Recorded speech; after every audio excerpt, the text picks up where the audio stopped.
Good morning. आज हम पाठ 7 क्या निराश हुआ जाए पढ़ रहे हैं। इसको हमने आधा पढ़ लिया है। इसमें हजारी प्रसाद द्विवेदी द्वारा लिखित ये पाठ एक श्रेष्ठ निबंध है। इस पाठ के द्वारा लेखक देश में उपजी सामाजिक बुराइयों के साथ साथ अच्छाइयों को भी उजागर करने के लिए कहते हैं। वे कहते हैं कि समाचार पत्रों को पढ़कर लगता है सच्चाई और ईमानदारी खत्म हो गई है। ये पाठ इस पाठ में लेखक द्वारा बताया गया है। इस पाठ को हमने आधा पढ़ लिया है।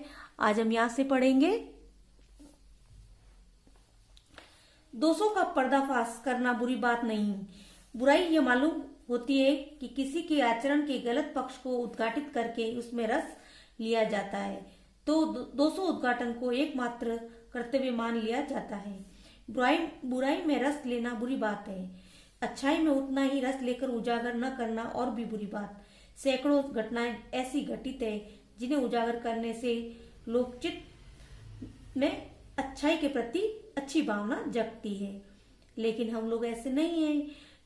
जब कोई किसी की बुराई करता है तो हम आग में घी डालने का काम करते हैं और हम उसको मजा ले लेके उसकी बुराई करने लगते हैं, लेकिन ये ऐसा नहीं है। जरूरी नहीं हम जिसकी बुराई कर रहे हैं वो गलत ही हो, उसमें भी काफी अच्छे गुण भी हो सकते हैं। पर्दाफाश करना यानी उद्घाटित करना, उजागर करना। रस लेना यानी प्रसन्न होना, मजा लेना। दोषों उद्घाटन यानी कमियों को दिखाना। लोकचित यानी लोगों के हृदय में। पाठ के लेखक और पाठ का नाम लिखिए, या आप खुद लिखिए। पाठ के लेखक कौन है और वो पाठ का नाम लिखना है। लेखक ने किस बात को बुरा नहीं बताया। दोषों को पर्दाफाश करना बुरी बात नहीं है।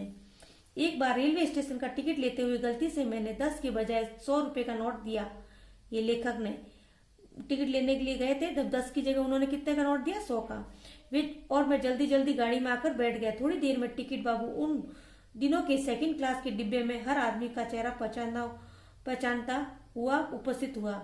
यानी पहले डिब्बे छोटे, सीटें कम, आदमी कम, तो हर एक जो भी टीटी वहां पर जाता टिकट चेक करने के लिए, तो वो लोगों के चेहरों को जानता था। उन लोगों से जान पहचान रहती थी उनकी।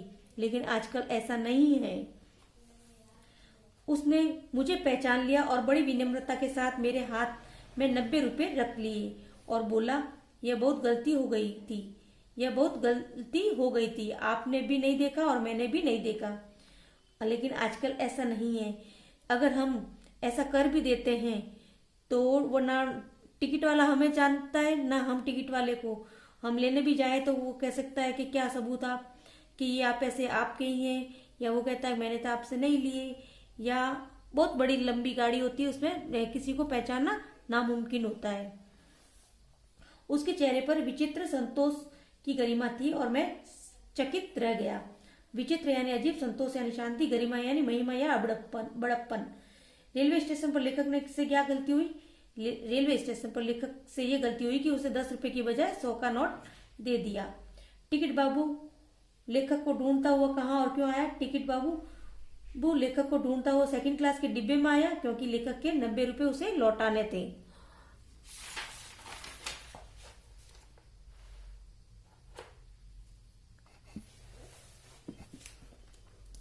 कैसे कहूं कि दुनिया में सच्चाई और ईमानदारी लुप्त हो गई। वैसे अनेक अवांछित घटनाएं भी हुई, परंतु यह एक घटना ठगी और वंचना को अनेक घटनाओं से अधिक शक्तिशाली है। एक बार मैं बस में यात्रा कर रहा था। मेरे साथ मेरी पत्नी और 3 बच्चे थे। बस में कुछ खराबी थी, रुक रुक कर चल रही थी।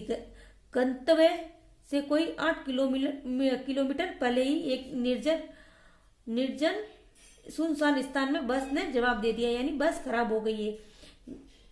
गंतव्य यानी जाने का रास्ता, जहां ये पहुंचने वाले थे उससे 8 किलोमीटर पहले ही वह बस खराब हो गई। रात के कोई 10 बजे होंगे। बस में यात्री घबरा गए, क्योंकि वो सुनसान इलाके में खड़ी थी।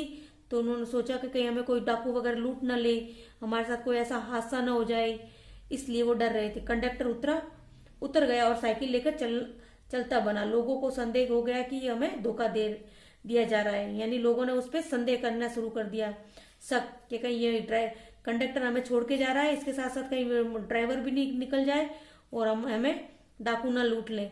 लेकिन ऐसा नहीं है। वो ड्राइवर, उस कंडक्टर साइकिल लेके गया था उस वक्त, क्या वो नई गाड़ी लेने के लिए या नई बस लेने के लिए गया था, लेकिन लोगों को नहीं पता था ना, इसलिए लोग तरह तरह की बातें बना रहे थे, और हम भी ऐसा करते भी हैं। लुप्त यानी समाप्त, गायब। अवांछित यानी निंदनीय, जो नहीं होना चाहिए। वंचना यानी धोखा। गंतव्य यानी जाने का रास्ता, और सुनसान यानी निर्जन।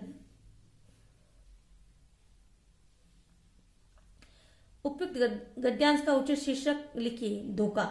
लेखक क्या विश्वास था? लेखक का विश्वास था कि कंडक्टर धोखा नहीं देगा, वह कुछ इंतजाम करने गया है।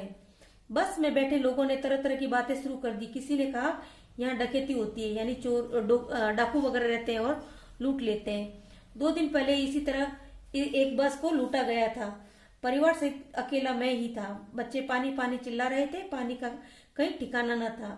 सुनसान जगह पे पानी की कोई व्यवस्था नहीं होती है, तो छोटे बच्चे होते हैं तो वो ऐसे चिल्लाना शुरू कर देते हैं, पानी पीना है, पानी पीना है। लेखक के साथ में भी यही घटना हुई। ऊपर से आदमियों का डर समा गया था। कुछ नौजवानों ने ड्राइवर को पकड़कर मारने पीटने का हिसाब बनाया। ड्राइवर के चेहरे पर हवाइयां उड़ने लगी। हवाइयां नहीं, वह घबरा गया। लोगों ने उसे पकड़ लिया। वह बड़े कतार ढंग से मेरी ओर देखने लगा और बोला, हम लोग बस का कोई उपाय कर रहे हैं। यानी ड्राइवर बोल रहा है कि हम लोग कोई बस ढूंढने गया है कंडक्टर, और उसकी व्यवस्था कर रहे हैं, बचाइए, ये लोग मारेंगे। ये लेखक को बोल रहा है ड्राइवर कि मुझे ये जो बैठे हैं ना यात्री, वो मुझे मारेंगे और मुझे बचा लो, क्योंकि हम बस की व्यवस्था कर रहे हैं। डर तो मेरे मन में था, पर आप उसकी कतार मुद्रा देखकर मैंने यात्रियों को समझाया कि मारना ठीक नहीं है, परंतु यात्री इतने घबरा गए कि मेरी बात सुनने को तैयार नहीं हुए। कहने लगे, इसकी बातों में मत आइए, धोखा दे रहा है। कंडक्टर को पहले ही डाकू के यहाँ भेज दिया है। यानी वो यात्री लोग सोच रहे हैं कि मिली भगती है, और ये डाकू को न्योता देने के लिए कंडक्टर पहले ही चला गया है, अब ये भी भाग जाएगा और हमें वो लूट ले देंगे डाकू लोग। हमारे साथ नाइंसाफी हुई है, लेकिन ऐसा नहीं हुआ है ना। हवाइयां उड़ना यानी बहुत घबरा जाना। कातर यानी दीनता युक्त, और मुद्रा यानी हाव भाव। बस के खराब हो जाने पर यात्री बातें करने लगे। बस के खराब होने पर तरह तरह की बातें बनाने लगे।